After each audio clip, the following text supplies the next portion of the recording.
seconds and I'll do an intro, okay? Cool. Do I need to do anything on my end? You need to enjoy. You look like you're having a beautiful day there. Whereabouts are you, Charles? San Diego, the sun just came out. All right, I'm just going to try this go live on Instagram. And then when that happens, we should be able to kick it off. All right, it's going to go live on Instagram now. There you are. And we're going back. Can you see me okay, Charles? Yeah, you look gorgeous as always. Oh, I love you, brother. Love you. Good to see you again, my friend. Looking strong as always, you know. So beautiful San Diego, is it? Yeah, I mean, the mornings are gloomy in June, but the rest of the day, it's pretty nice out here. Oh, lovely. Well, I've got Montreal for a couple of days, but I'll just do a quick intro. Hey, folks, my name's Captain Liam from the beautiful yacht, Motor Yacht Unbridled, the 191 Trinity. It's available for charter. We're currently in Sitka, Alaska. I'm in Montreal. Contact Northern Johnson, contact your favorite preferred broker. And this week's Captain Chat, we are honored to have Charl here from the Yachting Investor to talk numbers, but also to give people and crew an idea of kind of the challenges we face and the silence that is the second part of our industry and our business is what do we do with our money? Welcome, Charl. Tell us about yourself, brother. Thank you very much, Liam. I am honored to be here. You've come on my podcast before and we had a great time. So I'm sure today will be different. So my name's Charl. I'm another South African yachtie. I've been in the industry for 6.5 years. I'm a first mate on Motor Yacht Curfew. I've been lucky enough to be on the program for 4 years and it's been incredible. I can't really foresee myself working anywhere else, to be honest. And I have had a very keen interest in personal finance and investing since I started out as a deckhand. The first owner of the first boat I worked on, he stuck a book on finance and investing in my hand during a nav watch. He told me, get off your phone, read this instead. And that kind of sparked my interest to learn more about personal finance, investing, and I'm very blessed to have had the aha or light bulb moment very early on and realized that, especially as the younger cohort of yacht crew, we have an exceptional opportunity to put all of our disposable income to use, kind of educate yourself on investing and making sure that you don't waste money. And that's what sparked me to start the yachting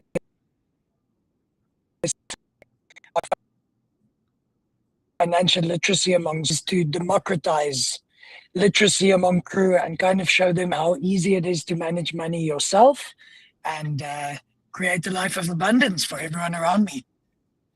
Oh, well said. And it's working. We're seeing the difference. You're seeing 1,000 subscribers now. Your Instagram's going.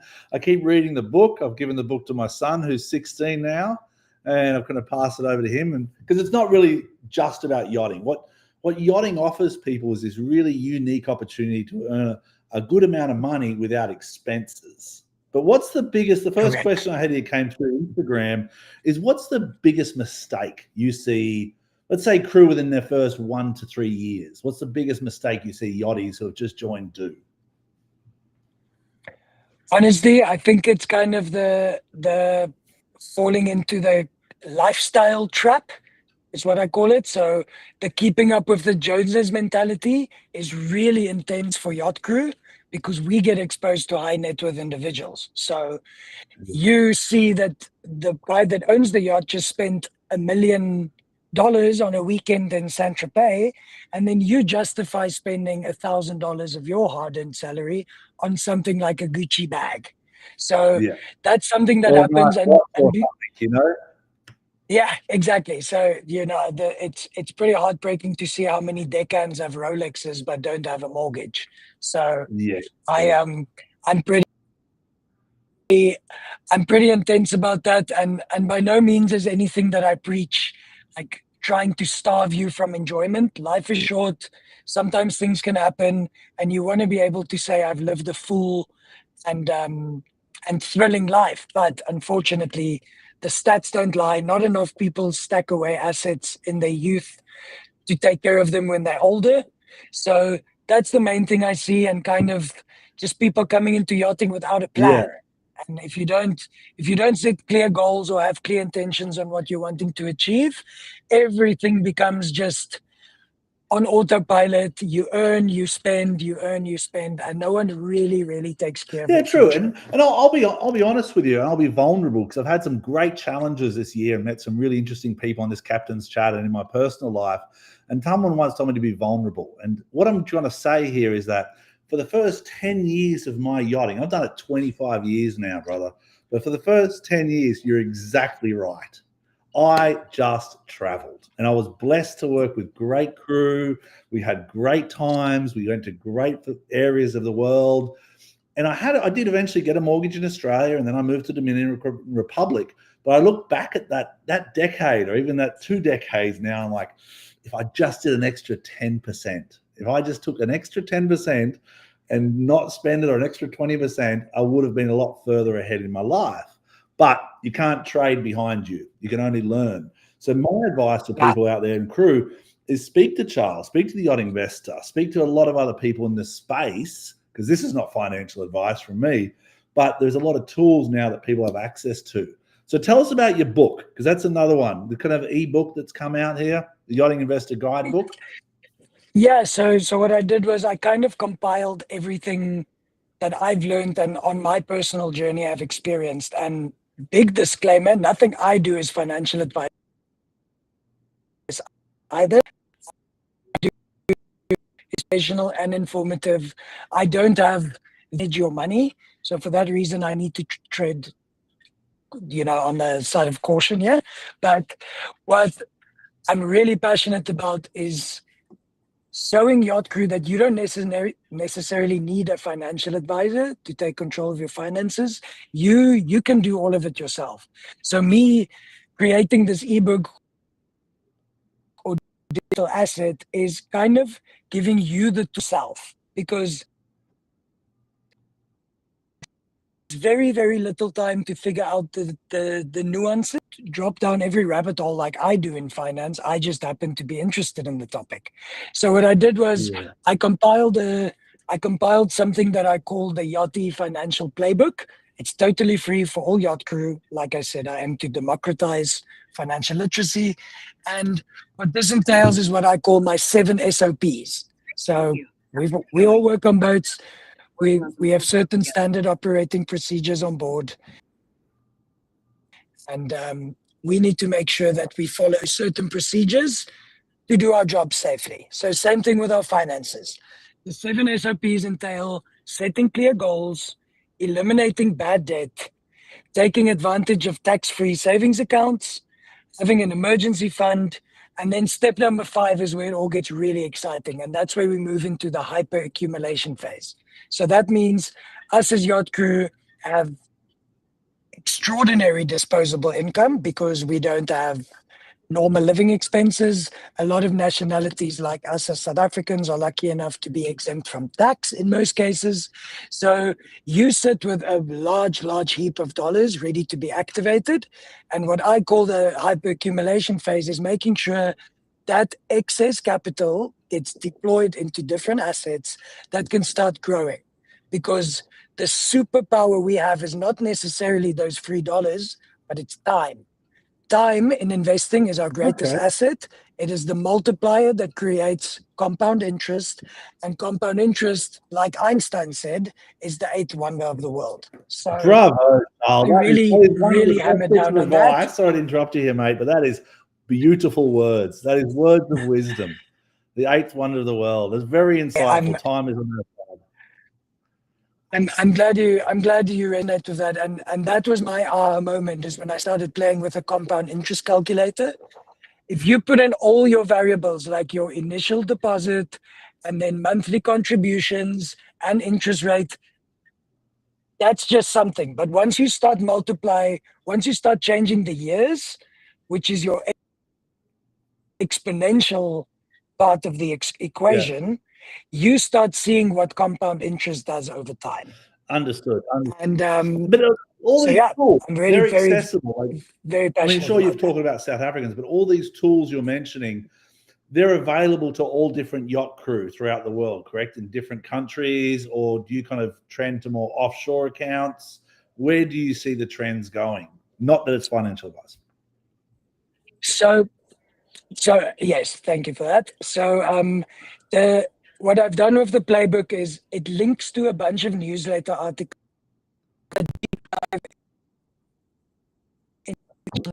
based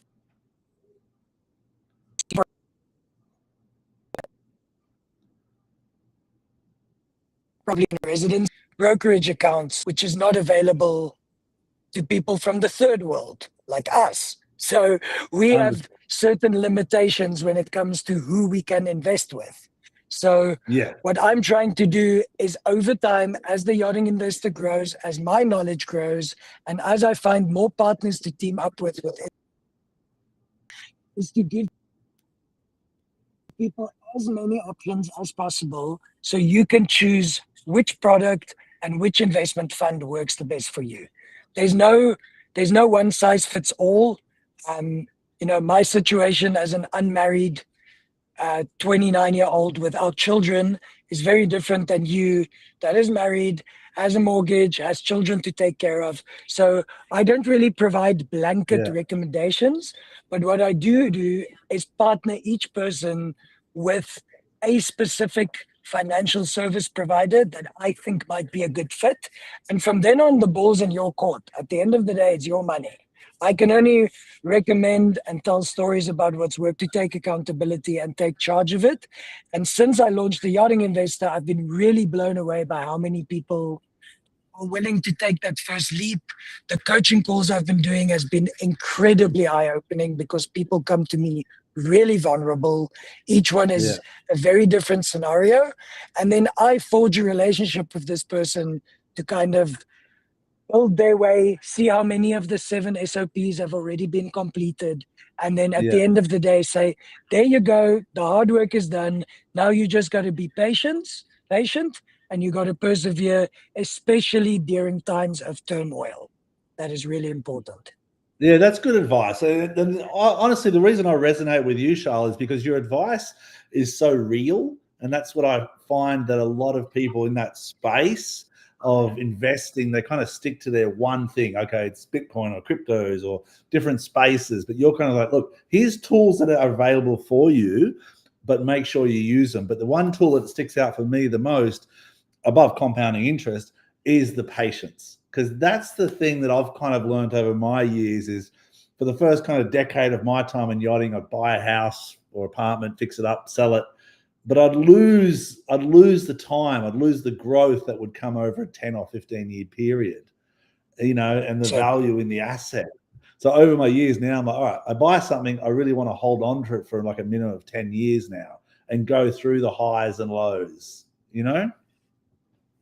It's really important. And honestly, Go on, Charles. Go on.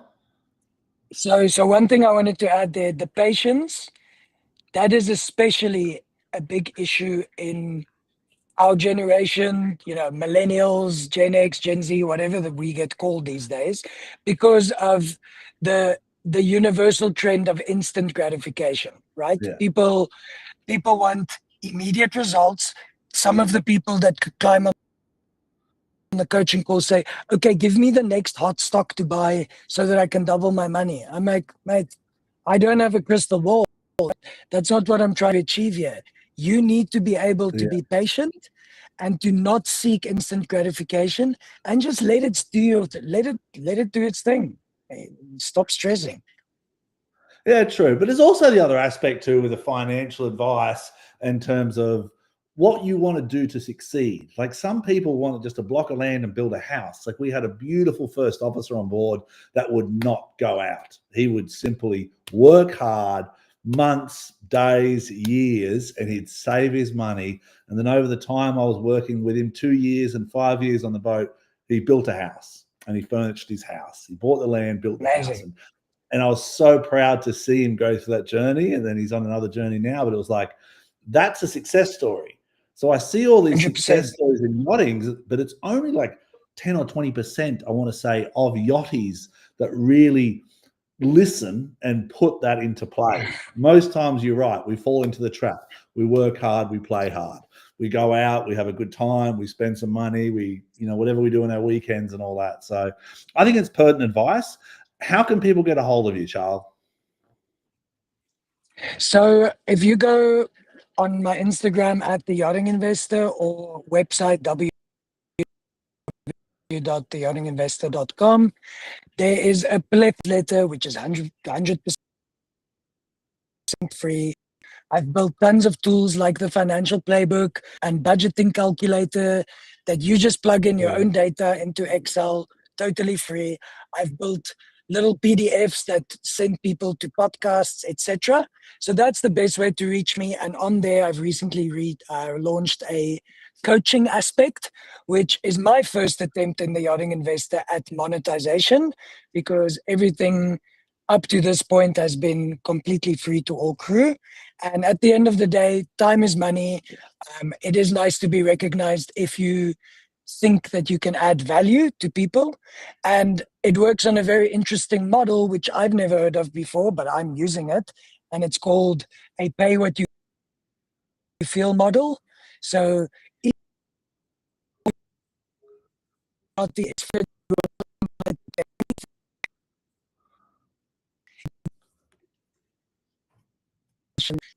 the humor, I can't say that word, me accordingly.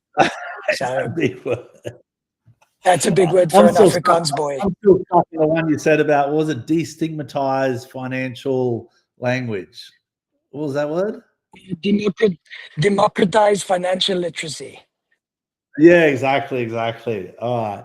No, it was a pleasure having you on board. I know you're a busy person and it's San Diego and it's a beautiful day, but I just want to finish with just saying thank you for what you do for crew, because I see so much in yachting is about everyone else. It's the charter brokers, it's the clients, it's the different people in the industry, but it's really great to see people like yourself kind of in yachting still actively focusing on the crew, because I really felt like that's the core for me. In my industry, I've sat and worked beside so many people that I'm just like, these are good people. And then they branch out into different businesses. So from the bottom of my heart, I really appreciate what you do. I really see it. And I spread it to the crew of 14 on Motor Yacht Unbridled. And once again, it's not financial advice, but it's a tool you can use like everything else. 100%. What's happening in your personal life, Charl? Well, Charlie boy over here just got engaged last weekend. Can you believe it? I heard a rumor. You said not married and kids, and I'm like, hang on, it's coming. It's coming for sure. No, on a personal life, honestly, I cannot be more blessed. I feel like the most blessed man alive. I've got an awesome job. I've got an awesome project that I'm keen on. I met a wonderful woman that I know I'm going to spend the rest of my life with. Yeah. And I live in San Diego now, which in my opinion is the best city in America. So it is heaven. Life is Gucci. It is heaven, mate. Well, what you give in life is what you get back. And you're giving goodness and you're giving positivity. So it's good to be a part of the program. And I'm up in Alaska for the summer, but I'm coming back your way. And I look forward to catching up, going for a run, jump in the cold waters there before Unbridled heads down to Costa Rica and Panama. Yes, sir. All right, brother. Well, thanks for your time. You got any I'm so excited. And guidance to give young crew how to get a hold of you? Instagram, LinkedIn, Facebook, the website, the Yachting Investor. It's a pleasure to have you, Charl. I'm Liam, Motor Yacht Unbridled. That's Charl. Catch us on any of those platforms. Any questions, let us know. DM us. Time to get back to work, Charl. Thanks for your time, brother. There we go. Thanks, Liam. Have a lovely day. Respect.